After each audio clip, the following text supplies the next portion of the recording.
the truth. It's the truth. It's the true kind of love. It's the truth. It's the truth. It's the true kind of love.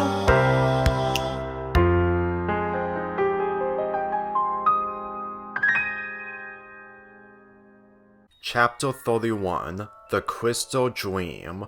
Craig woke up from his slumber while getting on his feet, but in his surroundings, he isn't in the cave with Bluebird anymore. Roses fell from the sky, but the moment he turned around, he was taken aback by a statue of Rose, the same Rose he saw in his pink visions. It poured out water from its eyes as it poured in the fountain.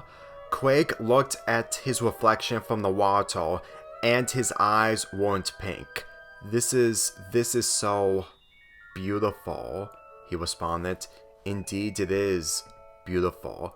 From that soothing voice, Craig turned around with a small blue gem in the star-shaped entrance.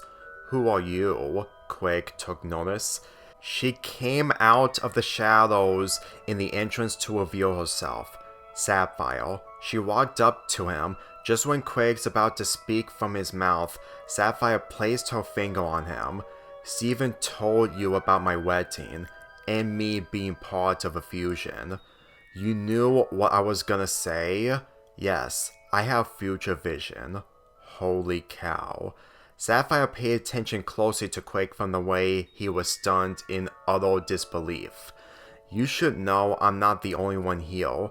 You need more gems for your sanctuary. There's more? Craig looked around. The ones Steven mentioned? Yes, but first we need to get Ruby. She took Craig's hand as they teleported from the fountain to the open valley. Craig blinked with the wide open spaces he's in, as if he's no longer in the creek with only a few trees in sight. This is supposed to be all fake, but it feels so real. Craig lifted his hands out to feel the open spaces. The smell in the wind is peace, Sapphire responded. Peace and freedom. Then in the distance, a cowboy appeared with a horse, making the way, which took Craig's attention. Here she comes. The cowboy stopped in front of Craig and Sapphire as Craig's taken aback from the color of the horse. The cowboy got off and landed on the ground. It stared at Craig upon lifting her head up with her eyes revealed from her hat. Who are you, partner? She responded. Craig answered. I've never seen someone like you in my life. She then walked up, giving him a serious look as Craig tried to stand still. Are you into cowboys and riding horses? No, but my friend JP does. What's the matter?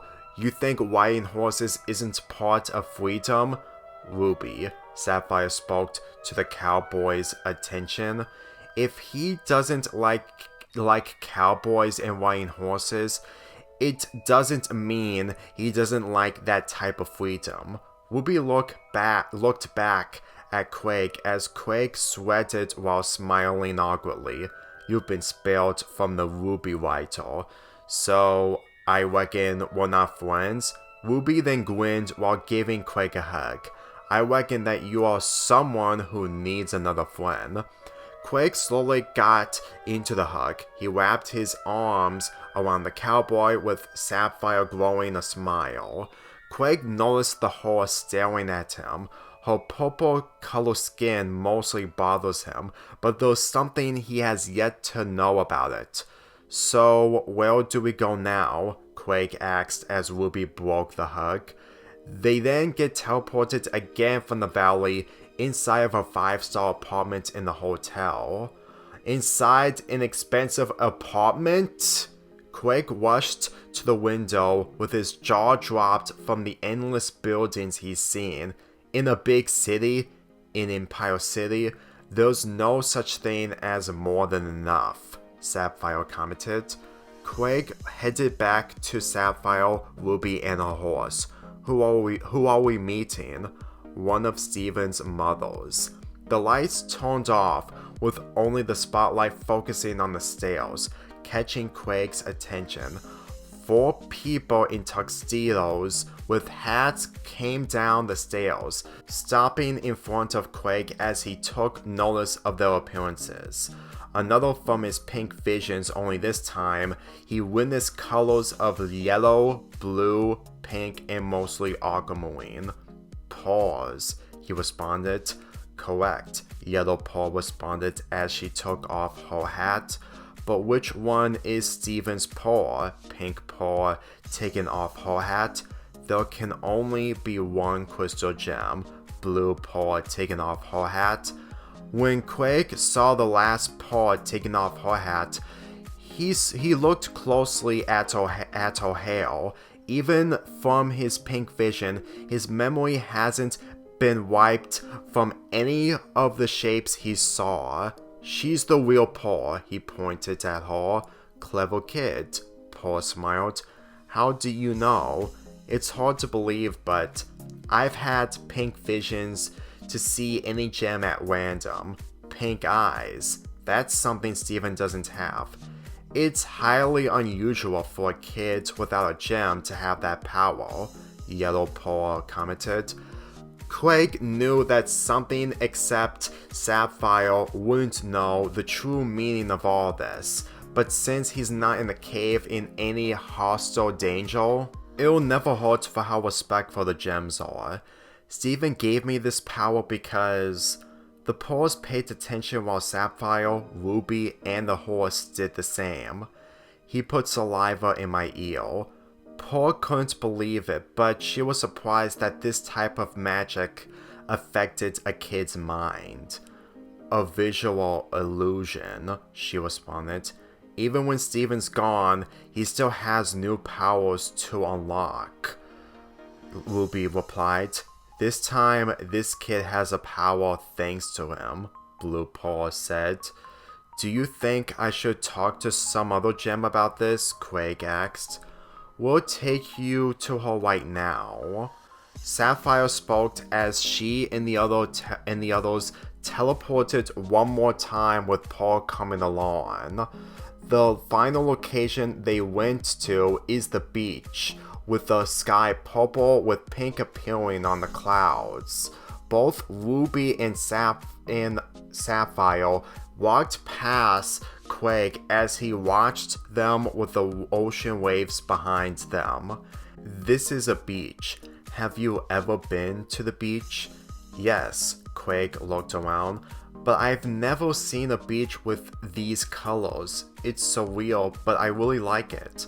Sapphire placed her hand underneath Quake's chin, turning him to her direction. This is Beach City. Beach City. Then the horse fused back to its original form. This isn't your ordinary beach from your town, dude.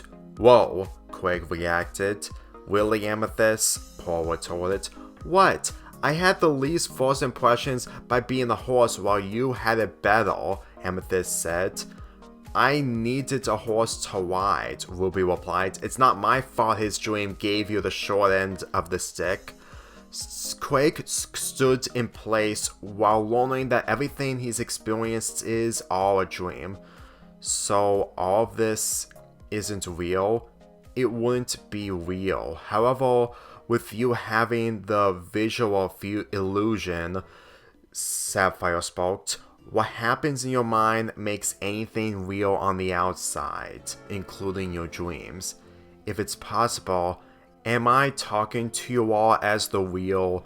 Quake stopped himself as if his pink visions became a gift, but it was too good to be true. No, Amethyst replied. If it were, we would all be sleeping, even though I do sleep every once in a while. What we mean is you wouldn't have this dream without what Steven gave you, Paul added, but we're still here to help you. Sapphire and Ruby grabbed their hands as they glowed in front of Quake. They grew taller together as Quake looked up, witnessing his second fusion in person. The glow died down, revealing her form while Quake only had one word to say. Garnet. The true kind of first impressions. Garnet smiled as she kneeled to Quake's level. You will wake up in a moment, but this isn't going to be the only dream you'll have. What do you mean?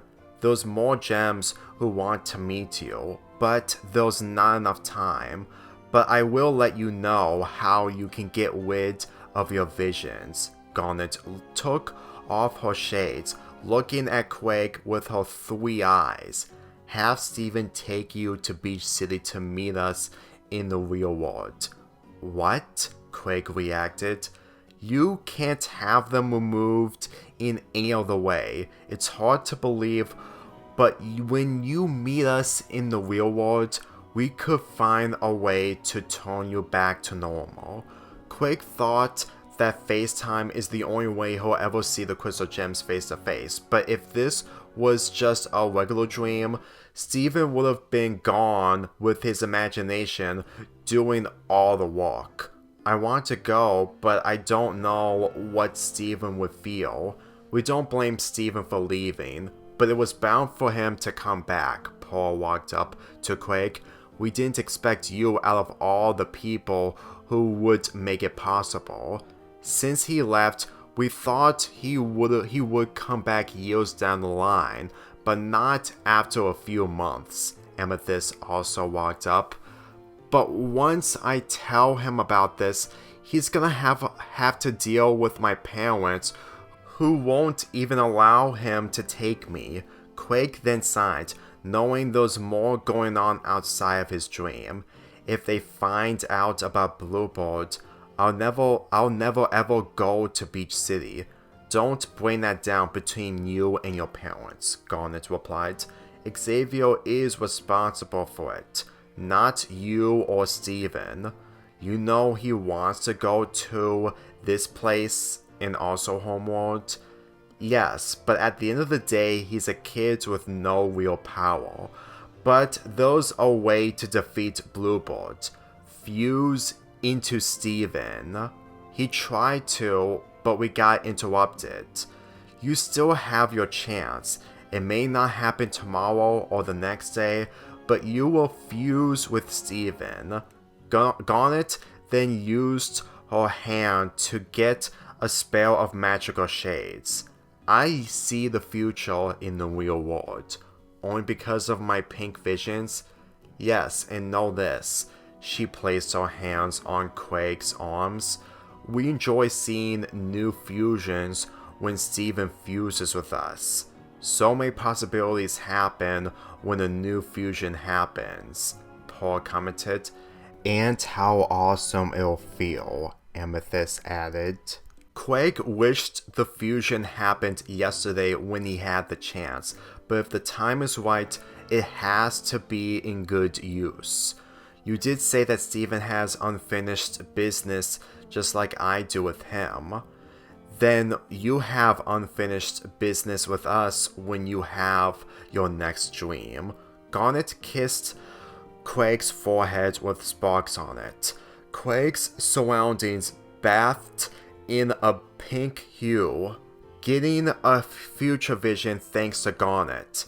He saw Bluebird flying towards him, but with Steven next to him. He took his hand as they glowed. The only thing he saw before it ended was his hands, and his height got taller. He woke up from his dream with his eyes back to normal. He slowly got up, turning around with Bluebird still guarding. He couldn't believe his mind allowed him to have dreams with the crystal gems, but it was useful.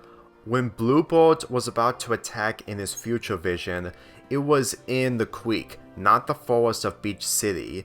He sat on the ground, not uttering a word, with the possibility he may not have to wait tomorrow if the time is today, with the fusion potentially sending him free outside of Bluebird's lockdown. Let's see if misery is your tome of victory, Bluebird. Same goes to you, Xavier. You